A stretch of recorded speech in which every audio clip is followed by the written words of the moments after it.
Bueno, primero que todo, muy buenos días.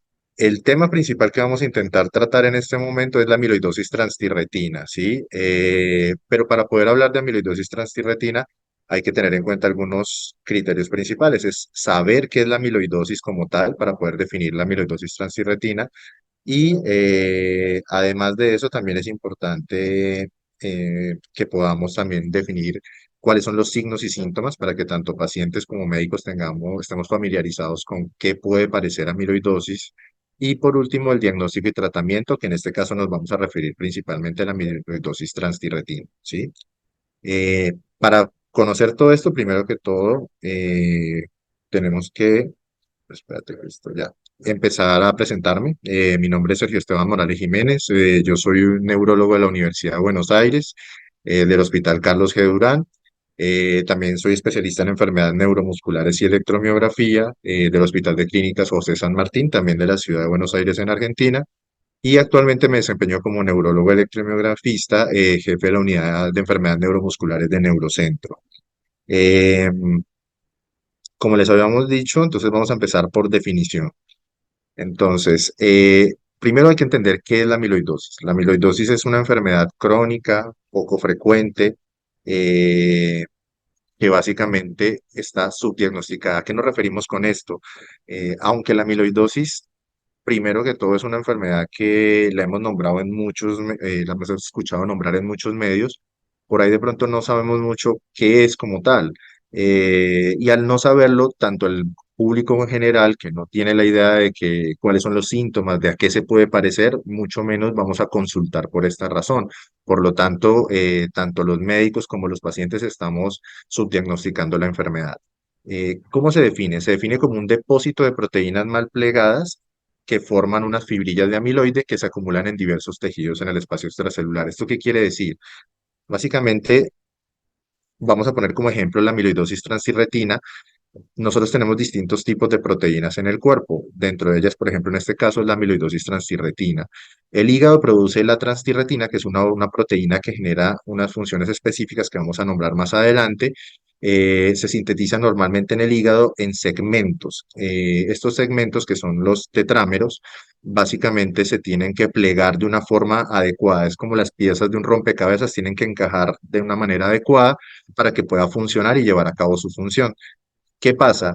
Cuando hay una mutación en esta transtirretina, en este caso, o en cualquier otro tipo de proteína, empieza a plegarse o a unirse o a apelmazarse, digámoslo así, de una manera diferente.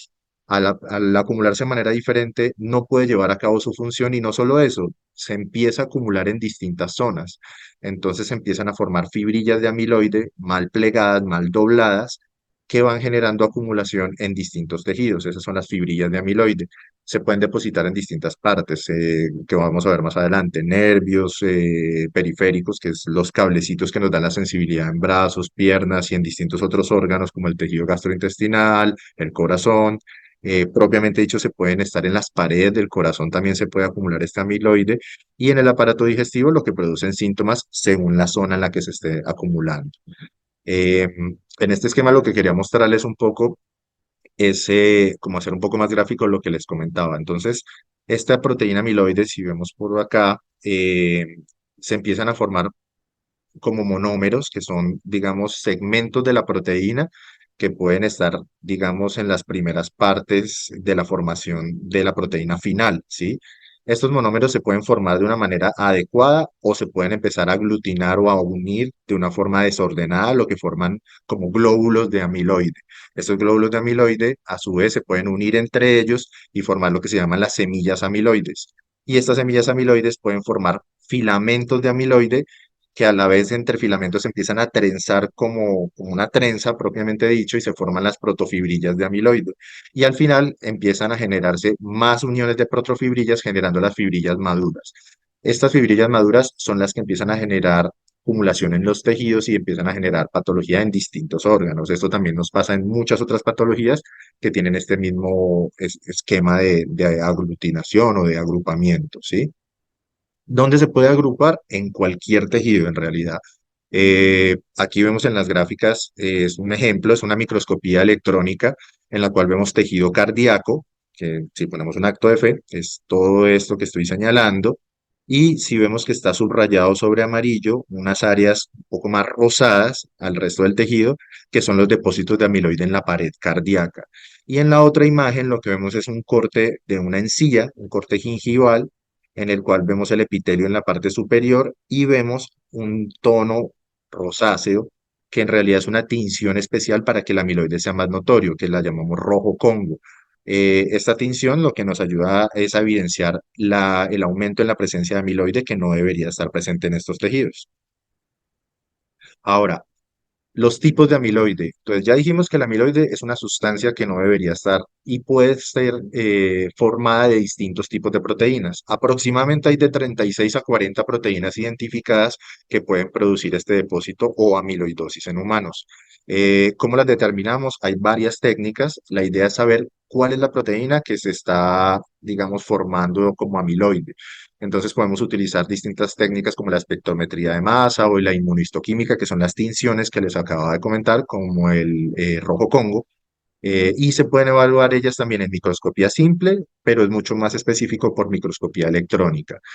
Las cuatro formas más frecuentes de amiloidosis sistémica que nosotros vemos habitualmente en la práctica médica son básicamente la amiloidosis primaria o amiloidosis AL. ¿Qué se forma en la amiloidosis AL? ¿De qué está hecha esta proteína?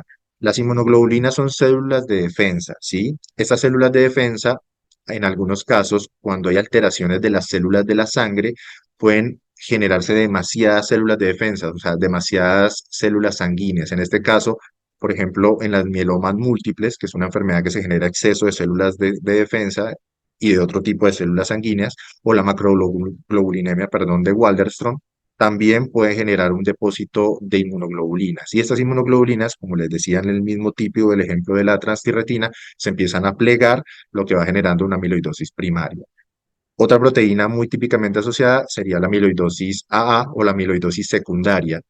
¿Por qué el nombre secundaria? Eso nos da una pista de por qué se genera. Es por procesos inflamatorios. Cualquier proceso inflamatorio crónico en un paciente con predisposición a que se forme la proteína amiloidea hace que esta proteína amiloide, que en este caso se va a llamar proteína amiloide A sérica o SAA, son siglas en inglés, se empieza a acumular y también va a formar una sustancia amiloide que se va depositando también en distintas partes. Y por último están la transtirretina, que son de las más frecuentes, de la proteína más frecuentemente asociada a estos casos de amiloidosis. La vamos a dividir en dos partes, la transtirretina B, o que es la variante, o también la llamamos hereditaria, y la WT, que en realidad se llama wild type, por el nombre en inglés, o sea, de tipo salvaje, es decir, es una proteína que está produciéndose constantemente. Pero la diferencia entre ellas dos es que en la primera, en la hereditaria, básicamente hay una mutación hereditaria, o sea, que se pasa de familia en familia, que va generando que se deposite esta proteína amiloide por una mala formación desde el punto de vista genético. Y en la wild type se va acumulando, no es que haya un defecto genético, pero con el paso de los años se va acumulando, por eso se ve mucho más frecuentemente asociado en pacientes de edad mucho más avanzada. Hay que recordar que el patrón hereditario en la amiloidosis hereditaria es autosómico dominante. ¿Qué quiere decir esto? Que siempre se va a pasar en generación en generación. Hay veces que hay otras que se llaman autosómicas recesivas, que no necesariamente va a pasar a la descendencia inmediata. Eh, Respecto a las proteínas, hay distintas formas que tenemos nosotros de evaluarlo. Aquí les quería mostrar que hay una red, una base de datos europea para amiloidosis sistémica que se llama Eurami. Y en Eurami la podemos encontrar fácilmente en la página web. Podemos encontrar los distintos tipos de proteína y las mutaciones que se pueden ver asociadas. Y principalmente es la transtirretina, como ya les había dicho, pero pueden haber otras proteínas también asociadas a mutaciones que generen acumulación de amiloide. Bueno, y más específicamente vamos a empezar a hablar de la transtirretina. La transtirretina básicamente, como les había dicho, es una proteína, tiene 127 residuos en su estructura química, se dice que los residuos son homotetraméricos, es decir, que se forman cuatro partes iguales, ¿sí? Estas cuatro partes iguales nos ayudan a que esa configuración física sea como una cápsula que va a guardar y va a transportar ciertas sustancias. Entre ellas, principalmente, es el retinol, es la sustancia principal, que es un componente coadyuvante de la vitamina A, y en menor medida la ayuda a la proteína transportadora de la tiroxina, que tiene otros efectos específicos. Esta proteína se produce 95% en el hígado y un 5% en los plexos coroideos y en el epitelio pigmentado retinal, o sea, en los ojos. Respecto a los plexos coroideos, nos referimos a los plexos coroideos en los ventrículos cerebrales. Esta proteína puede llegar a tener hasta 100 tipos de mutaciones diferentes, por lo tanto, una mutación en la transtirretina no es solo una, son 100 mutaciones diferentes que son pequeños cambios en aminoácidos que hacen que la proteína no tenga esta forma que necesitamos como tetramérica y empieza a generarse un mal plegamiento, como ya lo dijimos anteriormente. Ahora, ya sabemos más o menos, tenemos una idea de qué es el amiloide. Necesitamos tener una idea de cuáles son los signos y síntomas que puede generar. Los signos y síntomas son muy variables. En general, podemos tener, dependiendo el órgano que se vea afectado, vamos a ver los síntomas. Entonces, podemos tener sintomatología en el sistema nervioso periférico, que es de las más frecuentes, en corazón, y en menor medida puede haber también en aparato digestivo, o sea, el sistema nervioso digestivo como tal, aparato auditivo y unas cuadros clínicos un poco más, menos frecuentes que lo vamos a ver más adelante. Entonces, dentro de esto hay muchos síntomas. La parte del sistema nervioso periférico van a haber entumecimientos, adormecimientos en manos y pies. Es muy frecuente encontrar túnel carpiano en los pacientes con amiloidosis hasta 10 años antes de que empiecen a generar síntomas más progresivos. Insuficiencia cardíaca, principalmente en la amiloidosis de inicio tardío, que vamos a hablar más adelante. Cansancio general, dificultad para respirar y canal lumbar estrecho que puede estar también presente.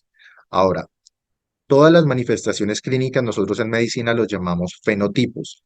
Los genes que están alterados en este tipo de mutaciones de las 100 que les dije la transtirretina se llaman genotipos. Entonces vamos a empezar por los fenotipos principales que están asociados a la enfermedad. Perdón.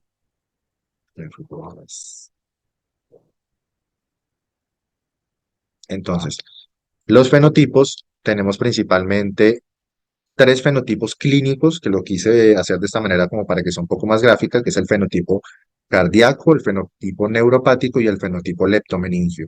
Y también lo dividí por las mutaciones más frecuentes. La mutación más frecuente que vamos a ver es la VAL30MET. Esta VAL30MET puede tener un inicio tardío o un inicio temprano, pero vamos a empezar por el proceso cardíaco. Entonces, en las mutaciones con fenotipo cardíaco de transtirretina, básicamente, ¿qué vamos a encontrar? Son pacientes que empiezan a acumular amiloide en las paredes cardíacas, como les mostré en la gráfica. Estos pacientes van a presentar síntomas de falla cardíaca derecha. ¿Cómo se produce en eso?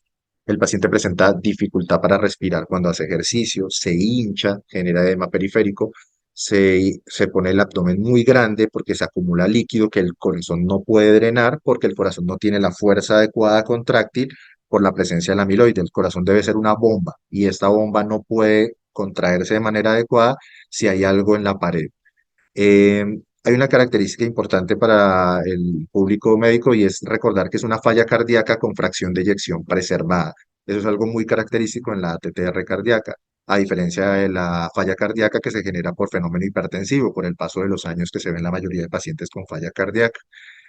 Otro factor que puede hacer es, al acumularse el amiloide, los haces nerviosos, como el haz de His, que generan la conducción eléctrica intracardíaca, pueden estar alterados. Por lo tanto, puede haber arritmias auriculares, cardiomegalia, que también la corazón va haciéndose grande, y distintos tipos de cardiomiopatía. Perdón, un poquito el sonido. Eh, Ahora, respecto a las mutaciones específicas, hay algunas mutaciones que solo se ven con manifestaciones cardíacas como tal, que son las mutaciones, por ejemplo, la B122 o la VAL122, la cual es muy característica de enfermedades cardíacas de tipo cardiomiopático, y la RT60A, que también, perdón, la T60A, que también está muy asociado a fenotipos cardíacos. En la gráfica lo que les quería mostrar un poco son la distribución principal. La gran mayoría de pacientes con manifestaciones cardíacas por acumulación de amiloide transtirretina son el 50% son de wild type. Entonces, es recordar que muchas veces no hay mutación y en la mayoría de los pacientes no lo hay. Está esta mutación, esta acumulación de proteína amiloide de tipo salvaje, o sea, de la que se va generando normalmente y se va acumulando en los tejidos, pero se generan un fenotipo cardíaco tardío, o sea, después de los 50 años se empiezan a generar síntomas cardiológicos. Y después de ella va con un 14%, va al 30 de inicio tardío, que se genera con manifestaciones cardíacas, aunque también puede ser manifestaciones del sistema nervioso periférico. Luego está el fenotipo neuropático. En el fenotipo neuropático, básicamente, podemos tener un paciente con una polineuropatía típica. ¿Qué quiere decir esto? La polineuropatía es un daño en los nervios que se puede dar por distintas causas.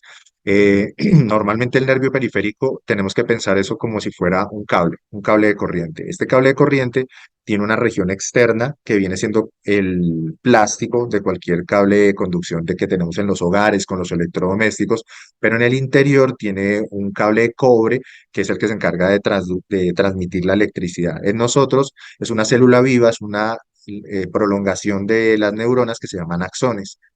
En las neuropatías típicas se daña el axón, por ejemplo, en la diabetes, o en el caso de la polineuropatía por acumulación de transtirretina, se va generando acúmulo de transtirretina cerca de los axones. Entonces lo que genera es un fenotipo de polineuropatía axonal simétrica dependiente de longitud.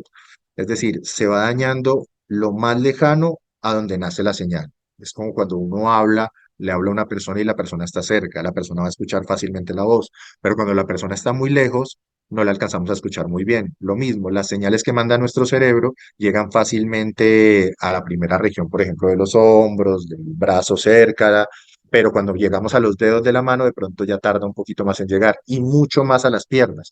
Por lo tanto, lo primero que se daña es lo que está más lejos. Entonces empieza a dañarse por las piernas, luego asciende a los brazos, siempre a los dedos, y va generando una afección que lo llamamos nosotros un patrón dependiente de longitud. Eh, no solamente se genera el patrón típico de polineuropatía clásica que les estoy comentando, sino también se genera un compromiso disautonómico o autonómico. ¿Qué quiere decir eso? Los mismos cablecitos que nos dan la sensibilidad y la motricidad también nos dan la posibilidad de poder manejar el tránsito intestinal, manejar la presión arterial, manejar la cantidad de sangre que llega a distintos tejidos, por ejemplo, a la parte que se encarga de la parte sexual. Por lo tanto, los pacientes van a generar constipación, diarrea, incontinencia urinaria, fenómenos de hipotensión ortostática. Esto quiere decir que la presión se baja cuando se levantan muy bruscamente de estar acostados o de estar sentados. Eh, Esto se llama una neuropatía autonómica o una disautonomía, que también está presente en los pacientes con amiloidosis transtirretina. Hay digamos, mutaciones específicas transtirretina, como la I84S y la L58H, que nos van a generar un patrón de neuropatía de miembros superiores, es decir, no afecta primero las piernas, es algo más atípico, sino que puede afectar solamente miembros superiores en inicio. Hay otras afecciones mucho menos frecuentes, como pacientes que pueden tener radiculopatía, que es un proceso de la columna, en el cual este mismo cableado, estos mismos nervios periféricos nacen en una raíz que es cerca a la columna.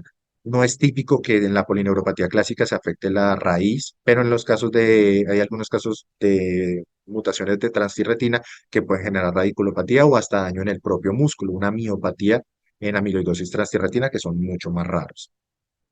Algunos casos también de mutaciones como la L55P genera un inicio muy temprano y muy severo. Son pacientes que antes de los 19 años empiezan con neuropatía que se hace tan severa que pierden la capacidad de la locomoción y puede generar en fallecimiento del paciente antes de los 19 años. Afortunadamente no son casos muy frecuentes, pero hay que tenerlo en cuenta como diagnóstico diferencial en pacientes que pierden la marcha desde muy temprana edad. Em, Les comentaba que también teníamos que vivirlo por el tipo de mutación. Entonces, la mutación más común, como les decía, es la mutación en VAL30 MET o VAL50 MET. Es una mutación que antes se llamaba la mutación, nos le dio nombre a la polineuropatía porque esta neuropatía en general se vio principalmente de manera endémica, es decir, de zonas características a nivel mundial. Principalmente se veía en Portugal, en Suecia y en Japón. Entonces estas zonas se consideraban endémicas para esta enfermedad. Se llamaba, por lo tanto, lo describieron mucho en Portugal, por ello se llamaba en algún momento la enfermedad de Andrade. Esto vieron que habían pacientes que iniciaban muy temprano con la enfermedad, que es el VAL30-MET temprano, o muy tarde. La mutación por HTTR en VAL30-MET se daba antes de los 50 años, aproximadamente una media de 33,3 años, y tenía unas características, es como empezaba antes, podía generar un fenómeno de penetrancia alta. ¿Qué quiere decir esto? Que a medida que iban dándose las generaciones que se daba la mutación, cada vez empezaba en las generaciones mucho más temprano. Los abuelos lo podían tener a los 30 años, la siguiente generación de los hijos ya lo tenían a los 20, 25, y iba disminuyendo la edad, siendo más incapacitante con el tiempo. Esto también se llama un fenómeno de anticipación genética. Y bueno, esto tiene un fenotipo mixto, es decir, las características clínicas que tienen estos pacientes tienen tanto características de cardiopatía como características de neuropatía desde inicio temprano. El VAL30-MET tardío son pacientes que tienen edad de inicio aproximadamente 56 años, pudiendo ser más, eh, pero ellos tienen un fenotipo más parecido a la acumulación de transtirretina de origen salvaje, que es un fenotipo cardiológico y un fenotipo más arritmogénico. Es decir, generan tanto el fenómeno de insuficiencia cardíaca sin trastorno en la fracción de eyección, pero también generan arritmias cardíacas. Tiene una característica importante y es que tiene una predominancia sobre hombres más que mujeres. Bueno, entonces aquí ya tenemos un esbozo más o menos de los distintos tipos clínicos que puede presentar la enfermedad, o sea, los fenotipos. Ahora, la idea es que, perdón, se me enredó. Volvamos de nuevo a empezar a hablar un poquito de cómo lo diagnosticamos. Ya sabemos qué es, sabemos cómo se puede presentar, pero cómo nos hacemos los médicos para llegar al diagnóstico. Entonces, para saber el diagnóstico, principalmente traje, estas son unos esquemas de las guías prácticas para diagnóstico y tratamiento de la amiloidosis que se hicieron en Argentina, en la Universidad Nacional de Córdoba en el 2022, el año pasado, aproximadamente en diciembre 21. En esto lo que notamos es que cuando tenemos un paciente que tiene una sospecha de amiloidosis por los síntomas que les comenté antes o porque tenga un familiar que haya tenido la enfermedad, tenemos que hacer primero saber si tiene amiloide o no tiene amiloide. Entonces, la forma más sencilla es hacer una biopsia con rojo Congo y someterla a microscopía electrónica. La biopsia con rojo Congo la podemos tomar de distintos tejidos. Uno de los más fáciles de tomar es la grasa parda abdominal. Entonces tomamos una muestra y miramos si hay amiloide o no hay amiloide. En caso de que haya proteína amiloide, necesitamos saber ese amiloide de qué está hecho. Como recordamos, hay distintos tipos de amiloide. Necesitamos caracterizar qué proteína es. Para eso, en la muestra podemos hacer una espectrometría o también una inmunomicroscopía para saber qué tipo de proteína amiloide es, ¿sí? Si son cadenas livianas, si son para pensar en una amiloidosis L o si podemos pensar en proteína amiloide sérica de tipo A o la transtirretina. Hay algunas otras formas de mirarlo, por ejemplo, en la amiloidosis, en la AL, vamos a ver que se piden las cadenas livianas libres en suero para mirar principalmente la proporción kappa y lambda. Es para mirar esta proteína si está en sangre, a su vez que está en el tejido amiloide que estamos viendo. También se piden las cadenas livianas totales en orina, no solamente en suero, también kappa y lambda. Y se mira la clonalidad que tengan los plasmocitos en la médula ósea, se hace un aspirado de médula ósea. En la amiloidosis, en la A, básicamente vamos a hacer solo inmunistoquímica del tejido específico para mirar la proteína amiloide. Y en la amiloidosis TTR tenemos que pensar primero si hay un antecedente familiar para pensar en una TTR mutada o si es una TTR de wild type o senil que se va acumulando con el paso del tiempo. Pensamos en o tenemos sospecha de una TTR mutada, tenemos que hacer una secuenciación genética y a su vez también someter a inmunistoquímica las proteínas de la muestra. Y si no, en el caso de que no encontremos la mutación, podemos pensar si es un paciente mayor que tenga acumulación senil de transtirretina. En este caso, lo que pedimos es un centellograma cardíaco con pirofosfato para mirar la presencia de la proteína amiloide. Eh, una vez ya sepamos que el paciente tiene amiloidosis del tipo específico que sea, en el caso de nosotros queremos buscar en TTR, que encontremos la mutación de las 100 que hay en la TTR mutada, o que no tenga mutación, pero que tenga un fenotipo cardiológico de inicio tardío, que podamos pensar en una TTR senil de origen wild type. Entonces el paso siguiente es saber cuál es el compromiso, en qué órganos está presente y qué síntomas nos genera. Entonces, para mirar compromiso cardíaco, lo que hemos llegado es a tener ciertas medidas como el ecocardiograma con strain, el BNP y el proBNP, que son dos sustancias de distrés cardíaco que se van a evaluar, y resonancia con gadolinio cardíaca, con mapeo de T1, y también se puede pedir el electrocardiograma como base. Si vamos a mirar el compromiso neuropático, vamos a encontrar si tiene polineuropatía, pidiendo básicamente una electromiografía con neuroconducción para mirar el patrón de neuropatía clínico básico, típico de otras enfermedades, que es el patrón axonal, dependiente de longitud, y si no lo llega a tener, entonces pasamos a buscar también procesos disautonómicos o neuropatías de fibra fina, que para eso podemos hacer un QST, un test cuantitativo sensitivo, que evaluamos la sensibilidad térmica y del dolor en pacientes con una máquina especial, o podemos llegar a ser un poquito más invasivos para mirar la biopsia de piel y el test del sudor. Respecto al compromiso autonómico, lo que podemos hacer es documentar hipotensión ortostática, sea en el laboratorio o pedir una prueba de mesa vascular. Y el compromiso renal y compromiso hepático lo podemos evaluar el compromiso renal por una creatinina y una proteinuria y el compromiso hepático por una fosfatasa alcalina que hace parte de las pruebas de función hepática. Bueno, respecto al tratamiento, básicamente, a grosso modo, vamos a tener la principal alternativa terapéutica que se tenía para la amiloidosis transirretina en un inicio, hasta los años 80 aproximadamente, y se sigue utilizando en algunos casos, es el trasplante ortotópico de hígado. Básicamente es un trasplante hepático. ¿Qué nos hace? ¿Para qué lo hacemos? Es porque la proteína, como les habíamos comentado, le había comentado, se genera en el hígado. Entonces, al transplantar el hígado, es un hígado diferente, un hígado que puede producir la transtirretina de manera adecuada y podemos mejorar el pronóstico de vida del paciente. ¿Qué son los contras de hacer esto? Como cualquier otro trasplante en el cuerpo requiere un tratamiento específico, riesgos quirúrgicos, por lo tanto tenemos que buscar una idea de tratamiento un poco más, menos invasiva. Se generaron algunos estabilizadores de la proteína de la transtirretina. Generalmente se utilizan dos a nivel mundial, que es el diflunisal y tafamidis. El diflunisal es un AINES. Ambos lo que ayudan es a unirse a los sitios de unión de la tiroxina y generan mayor estabilidad tetrahomomérica, es decir, las cuatro formas que tiene la transtirretina, al unirse estas moléculas, ayudan a que se permanezcan unidas de la forma que la necesitamos para que sean funcionales y no se genere tanto proteína amiloide.